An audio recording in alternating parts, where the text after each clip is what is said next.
자, 개념센 공통수학 1, 15-1, 2차 방정식의 근과 계수의 관계. 지금 15단원 같은 경우는 선생님 일부러 반으로 나눴습니다. 좀 설명할 게 많아서 좀 영상이 길어질 것 같아서 반으로 나눴는데 여러분들 같이 한번 봅시다. 자, 2차 방정식의 일반형이죠. 일반형에 이제 두 근을 알파 베타를 할 때 다음과 같은 관계가 성립한다라고 했는데, 자, 두 근의 합은 무조건 마이너스 a분의 b. 그러니까 x제곱의 개수분의 x의 개수에다가 마이너스를 붙인 겁니다. 마이너스 붙인 거. 자, 그 다음에 두 근의 곱 알파 베타죠. 알파 베타. 알파 베타는 자, x제곱의 개수분의 상수항이 됩니다. x제곱의 개수분의 상수항이 돼서, 자, 그래서 두 근의 합, 두 근의 곱. 자, 이 두 개는 반드시 외워놓고 있어야 되겠죠, 여러분들. 자, 두 근의 차 같은 경우는 여러분들 굳이 뭐 이거는 뭐 외워놓지 않아도 됩니다. 굳이 외워놓지 않아도 되는 게, 우리가 이제 알파 빼기 베타의 값을 구하려면 우리 이거 알파 더하기 베타의 제곱 마이너스 4알파 베타. 자, 이거 시계 변형 있죠. 시계 변형. 자, 그래서 요걸 이용하면 우리가 이제 알파 빼기 베타의 값을 구할 수 있으니까 뭐 굳이 이제 안 외워도 됩니다.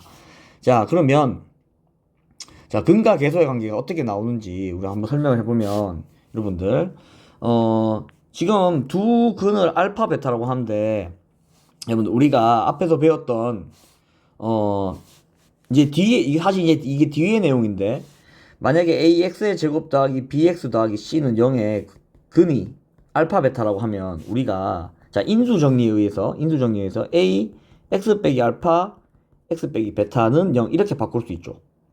맞죠? 그러니까 이 식을 이렇게 변형할 수 있다는 소리입니다. 그러면 얘를 한번 전개를 해보면 x제곱 빼기 알파 더하기 베타 x 더하기 알파 베타는 0 이렇게 되겠죠? 그러면 ax의 제곱 빼기 a 알파 더하기 베타 x 더하기 a 알파 베타는 0 이렇게 나오겠죠? 맞죠? 그러면 지금 이 식하고 여러분들 이 식이 서로 같겠죠? 맞죠? 같은 식을 변형한 것 뿐이니까. 맞지? 그러면 여기 보면 지금 알파 더하기 베타가 있고요. 알파 베타가 있죠. 이렇게. 자, 그러면 a 알파 더하기 이 마이너스 a 알파 더하기 베타가 뭐랑 같겠어? b랑 같겠죠. 그러니까 마이너스 a 알파 더하기 베타가 b랑 같고, 그 다음에 a 알파 베타는 뭐랑 같겠어? c랑 같겠죠. 그러면 어떻게 되는 거야? 자, 이 식은 알파 더하기 베타는 뭐가 돼? 마이너스 a분의 b가 되겠고, 자, 알파 베타는 a분의 c 이렇게 되겠죠. 자, 증명이 끝났죠. 이렇게. 자, 그래서 무조건 여러분들 이게 알파 베타가 허근이어도 상관없습니다. 여러분들 무조건 두 근의 합은 마이너스 a분의 b, 두 근의 곱은 a분의 c가 되는 겁니다. 자, 그래서 이제 문제를 한번 풀어볼 건데, 잠깐만.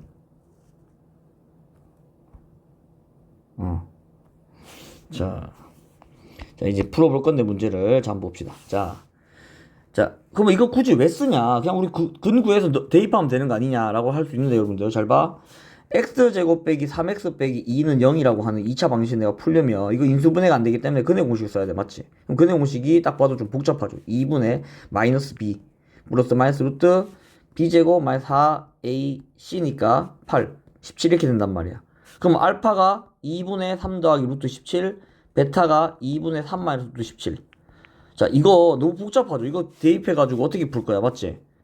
그래서 우리가 이렇게 푸는 게 아니고, 근해 공식을 이용하면, 근해 공식이란다. 근과 계수의 관계를 이용하면, 알파 더하기 베타는 3이 되겠고, 알파 베타는 마이너스 2가 되겠죠. 이렇게. 맞죠? 그러면 얘를 가지고 이제 이렇게 식을 구하는 거야. 이 식들을. 근데 이거 우리 어제 많이 봤죠? 우리 중학교 3학년 때도 그렇고, 이런 식의 변형 문제 많이 봤습니다. 자, 그래서 1번 같은 거 풀어보면, 얘 인수분 해보면 알파 베타를 묶으면 알파 더하기 베타 이렇게 된단 말이야. 그럼 어떻게 돼? 알파 베타는 마이너스 2, 알파 더하기 베타는 3이니까 답이 마이너스 6 이렇게 바로 튀어나오죠. 굉장히 쉽죠? 그래서 뭐 얘도 쉽고 얘도 이제 앞에서 많이 봤고, 자, 얘는 어떻게 하면 돼? 알파 더하기 베타의 제곱에다가 빼기 4알파 베타. 자, 그래서 대입해주면 또 답이 나오겠죠. 자, 얘 한번 봅시다. 여러분들 5번. 자, 5번은 식을 이거 전개를 해보면 4알파 베타 빼기 2 알파 더하기 베타 더하기 1 이렇게 되겠죠. 그럼 뭐야? 알파 더하기 베타 대입해서 계산하면 되겠죠. 자, 6번은 알파 베타분의 알파 제곱 더하기 베타 제곱. 자, 이거 알파 베타 나와 있고 알파 제곱 더하기 베타 제곱 여기서 구했었죠. 맞죠? 자, 이런 식으로 식을 변형해서 문제를 풀면 됩니다. 이건 굉장히 간단하겠죠, 문제가. 자, 그 다음에 대표용 40번 한번 봅시다. 2차 방정식 이거에 두 근이 2라고 3이래. 맞죠? 자, 그래서 이 a랑 b 값을 이제 구해야 되는데, 맞죠? 여기 지금 ax의 제곱 더하기 2x 빼기 b라고 하는 이제 2차 방정식, 새로운 2차 방정식이 생겼으니까, 맞지? 그러면 이거를 푸는 방법이 많습니다. 뭐 1을 x에다 넣어주고 그 다음 3도 넣어줘서 a랑 b에 대한 연립 방정식으로 풀어도 되고, 아니면 x 빼기 1, x 빼기 3은 0을 전개하면 얘가 나온다라고 하는 걸 이용해도 되지만, 우리가 지금 이 단원 같은 경우는 지금 근과 계수의 관계를 한번 이용해서 풀어보자고. 자, 그러면 x제곱 빼기 ax 더하기 b가 0이야. 맞지? 근데 이 근이 1하고 3이래. 그럼 두 근의 합 얼마입니까? 두 근의 합 4죠. 이건 뭐랑 같아? x제곱의 개수분의 x의 개수 마이너스 붙인 거죠. a 바로 튀어나온다고 이렇게. 맞죠? 그 다음에 두 근의 곱은 3이니까 b도 3이라고 바로 튀어나오죠. a분의 c니까. 맞죠? 아, 그러면 2차 방식은 뭐가 돼? 4x의 제곱 더하기 2x 빼기 3은 0. 자, 이 두 근의 곱을 구하시오. 그럼 얘도 근이 알파랑 베타가 나올 건데 알파 베타 구하라는 소리죠. 맞죠? 그럼 뭐야? 얘도 a분의 c 하면 바로 나오잖아. 그래서 답이 마이너스 4분의 3이 바로 튀어나온다. 이렇게 푸는 거죠. 굉장히 쉽죠, 여러분들? 자, 그 다음에 2번 같이 한번 풀어봅시다. 2번. 자, 2번. 2차 방정식 이거의 두 근이 알파 베타이고 이거의 두 근이 알파 더하기 베타, 알파 더하기 1, 베타 더하기 1일 때 AB의 값을 구하시오라고 돼 있지. 맞죠? 자, 그러면 얘 봤을 때 x제곱 더하기 ax 더하기 b는 0. 그러면 x는 알파랑 베타라고 하면, 자, 알파 더하기 베타는 마이너스 a, 알파 베타는 b라고 합시다. 이렇게. 이해됩니까?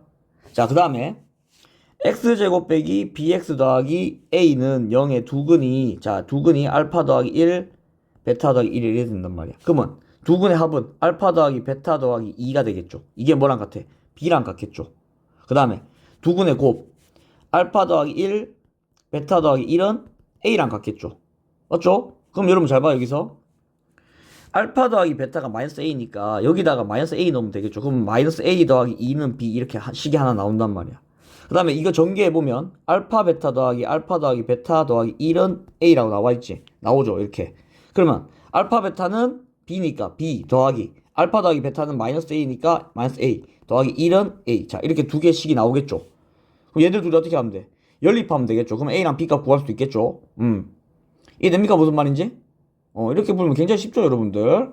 자, 여기서 여러분 2차 방식 문제 나오면 앞으로 이런 근과 계수의 관계 문제가 거의 대부분일 겁니다.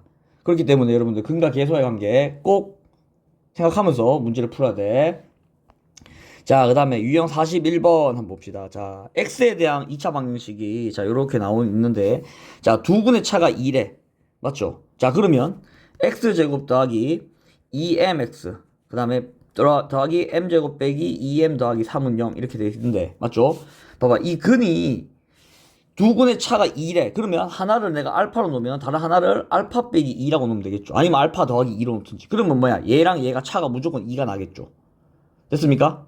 그러면 자, 두 근의 합 2알파 빼기 2 맞죠? 2알파 빼기 2 두 근의 합은 뭐야? 마이너스 2m하고 같죠? 자, 식 하나 나왔죠?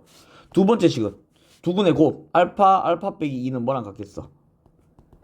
m제곱 빼기 2m 더하기 3하고 같겠죠? 이렇게. 맞죠?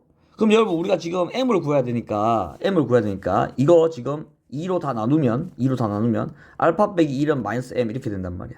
그러면 알파는 뭐야? 1 빼기 m 이렇게 되겠죠. 그러면 이 알파를 여기다가 대입을 하면 m에 대한 식으로 나오겠죠. 그러면 1 빼기 m 그 다음에 1 빼기 m 빼기 2는 m제곱 빼기 2m 더하기 3 이렇게 된단 말이야. 맞죠? 그럼 이거 계산해주면 마이너스 m 빼기 1이니까 마이너스 둘 다 꺼내주면 m 빼기 1 m 더하기 1 이렇게 합차공식 깔끔하게 나오네. 맞죠? 빼기 2m 더하기 3 이렇게 됐죠? 그러면 얘 계산해보면 m제곱 빼기 1이니까 m제곱 없어주고 그러면 2m은 얼마입니까? 2m은 넘어가면 4. 그러니까 m은 2가 되겠구나. 이렇게 답이 나오겠죠. 자, 그 다음에 2번은 선생님 힌트만 줄 테니까 여러분들 한번 풀어봐. 자, 두 근의 b가 2대 3이래. 그럼 여러분들 이거 글을 2, 3 이렇게 놓으면 안 되겠죠. 왜냐? B가 2대 3이잖아. 그럼 여기서 중요한 게 뭔가 하면 여러분들 이거를 하나의 식을 뭐 2대 3이니까 하나의 식을 내가 뭐 예를 들면 2알파 다른 식을 3알파 이런 식으로 놓으면 되겠죠.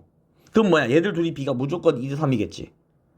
이해됩니까? 그러면 얘를 가지고 또 근과 계수의 관계를 해서 문제를 또 풀어볼 수 있겠죠. 자, 그래서 실수 K 값을 모두 구하시고 여러분들 한번 해봐. 문제 쉬우니까. 자, 그래서 5-1번, 15-1. 자, 근과 계수의 관계, 대표 이용까지 풀어봤습니다. 여러분들. 아까도 얘기했지만, 이 근과 계수의 관계는 2차 방정식 문제 풀 때, 근의 공식보다 아마 더 많이 쓸 겁니다, 이제. 그렇기 때문에 여러분들, 완벽하게 이해를 하고, 문제도 다 풀어보고 넘어가길 바랍니다. 됐죠?